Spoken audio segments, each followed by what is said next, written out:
এই মুহূর্তে আমি আছি রবীন্দ্র কুঠিবাড়িতে। আর এই রবীন্দ্র কুঠিবাড়িতে এসে কুষ্টিয়ার বিখ্যাত যে কুলফি মালাই আছে সেই কুলফি মালাই আমি নিয়েছি এবং এটা আমি খেয়ে দেখছি। আমার খাওয়ার মতে আমি যত জায়গায় কুলফি মালাই খেয়েছি, এই কুষ্টিয়ার কুলফি মালাই এইটা আমার কাছে সব থেকে বেশি টেস্টি মনে হচ্ছে।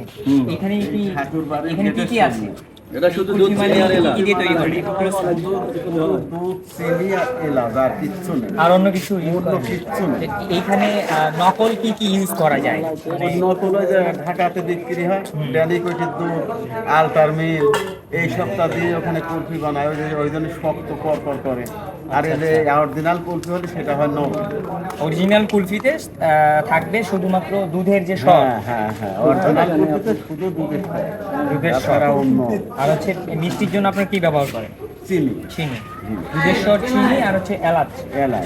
এই তিনটি উপকরণের মাধ্যমেই এই কুলফি মালাইটি তৈরি হয়।